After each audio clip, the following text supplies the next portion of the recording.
Updates ఒకసారి number explain చేసే ప్రయత్నం చేస్తాను. ఇప్పుడున్న పరిస్థితి ప్రకారం దేశంలో 297 సీట్లలో ఎన్డీఏ ఆధిక్యంలో కొనసాగుతున్న పరిస్థితి కనిపిస్తుంది. అదే సమయంలో ఇండీ కూటమి 227 సీట్లలో ఆధిక్యంలో కనబడుతున్న పరిస్థితి కనిపిస్తుంది. ఇక ఇతరులు మరో 19 సీట్లలో ఉన్నారు. ఇప్పుడు చాలా కీలకం, 272 మార్క్ దాటే అవకాశాలను ఇండీ కూటమి అన్ని రకాలుగా అంచనా వేస్తుంది. ఇందుకు ప్రధానంగా ఆ పార్టీ నాయకులకు కనిపిస్తున్నది, ఒకరు చంద్రబాబు, 2 నితీష్ కుమార్, 3 నవీన్ పట్నాయక్. నవీన్ పట్నాయక్ 2 దశాబ్దాలకు పైగా ఒరిస్సాలో అధికారంలో ఉన్నారు. ఈసారి బీజేపీ చేతిలో పరాజయం చెందుతున్న పరిస్థితి కనిపిస్తుంది. ఈ నేపథ్యంలోనే ఆయనకు దగ్గర ఎంపీల సీట్లు తక్కువ ఉన్నప్పటికీ కూడా అక్కడ అసెంబ్లీ బలాబలాలను దృష్టిలో పెట్టుకుంటే ఒకవేళ 74 నంబర్ను గనక అక్కడ సాధించే అవకాశం కనుక కనిపిస్తే ఆ దిశగా ప్రయోగం చేయొచ్చు. అక్కడ బీజేపీని రాష్ట్రంలో అధికారం రాకుండా నివారించడంతో పాటు ఆయన దగ్గరున్న 2-3 ఎంపీ సీట్లను ఇండీ కూటమికి అనుకూలంగా మలుచుకోవడానికి ఆ పార్టీ కాంగ్రెస్ పార్టీ ప్రయత్నం చేసే అవకాశం ఉంది. మొత్తం మీద 272 మ్యాజిక్ మార్క్ రావాలంటే చంద్రబాబు 16 సీట్లు ఇంపార్టెంట్. అదే రకంగా నితీష్ కుమార్ దగ్గరున్న 15 సీట్లు ఇంపార్టెంట్. దాంతోపాటు నవీన్ పట్నాయక్ దగ్గర ప్రస్తుతానికి 2 ఆధిక్యంలో ఉన్నారు. ఈ నెంబర్ 3 కూడా మారే అవకాశం ఉంది. సో ఓవరాల్గా చూస్తే 34 సీట్స్. ఇప్పుడు ఇండీ కూటమి 227, 34 సీట్స్. వీళ్ళు ముగ్గురు కనుక కలిస్తే 34 సీట్స్ అయినా కూడా 11 స్థానాలు తక్కువ ఉంటాయి. అప్పుడు ఇక్కడ ఇండిపెండెంట్లు 19 మంది ఉన్నారు. వీళ్ళు చిన్న చితక పార్టీలతో పాటు ఇండిపెండెంట్కి సంబంధించిన వాళ్ళు.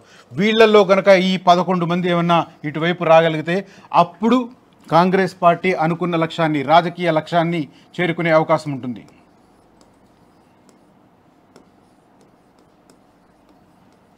కానీ చంద్రబాబు తన క్రెడిబిలిటీని కోల్పోతూ ఇండీ కూటమి వైపు వెళతారా? ఎందుకంటే తెలుగుదేశం పార్టీ పుట్టిందే కాంగ్రెస్ పార్టీకి వ్యతిరేకంగా పుట్టింది 1980వ దశకంలో.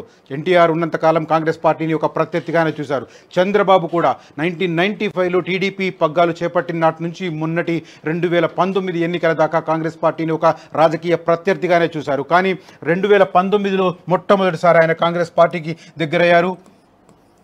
మహాకూటమి పేరిట ఎన్నికలను ఎదుర్కొన్న పరిస్థితి. అయితే ఆనాడు ఆయన కాంగ్రెస్ పార్టీతో కలవడం వల్ల సానుకూలమైన ఫలితాలు పొందలేదు. మరి ఇప్పుడు కాంగ్రెస్ పార్టీకి దగ్గర అవుతారా, లేకపోతే మోదీకి, ఎన్డీఏకు, బీజేపీకి ఒక క్రెడిబుల్ లీడర్లుగా, క్రెడిబుల్ ఫ్రెండ్గా కొనసాగుతారా అన్నది ఇప్పుడు అత్యంత చర్చనీయాంశంగా మారుతున్న పరిస్థితి కనిపిస్తుంది. అయితే చంద్రబాబు విషయంలో ఇప్పుడు ఇండీ కూటమి వైపు వెళ్ళే అవకాశాలు మనం ఒకసారి పరిశీలిస్తే అది 70-30గా చెప్పుకోవచ్చు. 70% ఆయన బీజేపీతో ఉండడానికే మొగ్గు చూపుతారు. ఎందుకంటే ఏపీకి కావాల్సిన చాలా అంశాలను ఇప్పుడు ఆయన సాధించుకోవాల్సిన అవసరం ఉంది. ఎందుకంటే ఫస్ట్ దఫా అంటే 2014లో రాష్ట్ర విభజన జరిగిన తర్వాత తొలి 5 సంవత్సరాలలో ఆంధ్రప్రదేశ్కు ఒక రాజధాని కావాలని చెప్పి ఆయన విశ్వ ప్రయత్నం చేశారు. దానికి అనుగుణంగా ప్రణాళికలు రచించారు.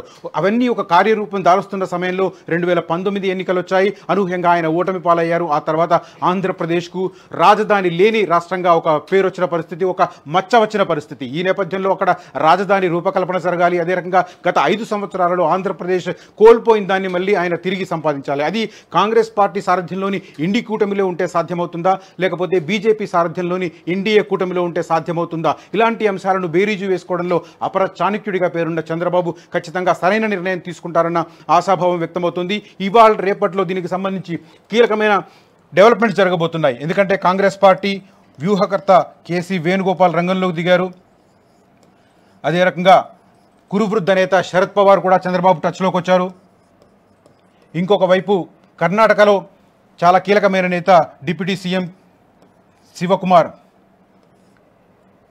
రంగంలోకి వచ్చారు. ఆయన కూడా చంద్రబాబుతో మాట్లాడుతున్నారు. ఇక్కడ ఒక సానుకూల పరిణామం ఏమిటంటే చంద్రబాబును కన్విన్స్ చేయడంలో తెలంగాణ ముఖ్యమంత్రి రేవంత్ రెడ్డి ఇన్వాల్వ్మెంట్ కూడా ఉండే అవకాశం ఉంది.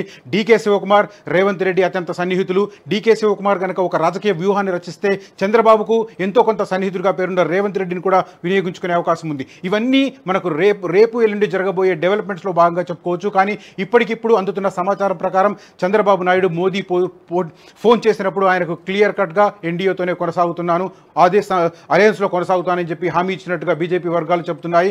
అదే సమయంలో నితీష్ కుమార్ కూడా ఇంకా ఎన్డీఏకు దూరమవుతున్న ఇండికేషన్స్ ఇప్పటి వరకు ఏమీ ఇవ్వలేదు. ఈ నేపథ్యంలోనే ఎన్డీఏ ప్రభుత్వమే మూడోసారి అధికారంలోకి వచ్చే అవకాశాలు ఇప్పటికిప్పుడు కనిపిస్తున్నాయి. కానీ వచ్చే 2-3 రోజుల్లో జరిగే పరిణామాలు మాత్రం అత్యంత కీలకం కాబోతున్నాయి. ఒకసారి వరంగల్ వెళ్లే ప్రయత్నం చేద్దాం. వరంగల్లో లేటెస్ట్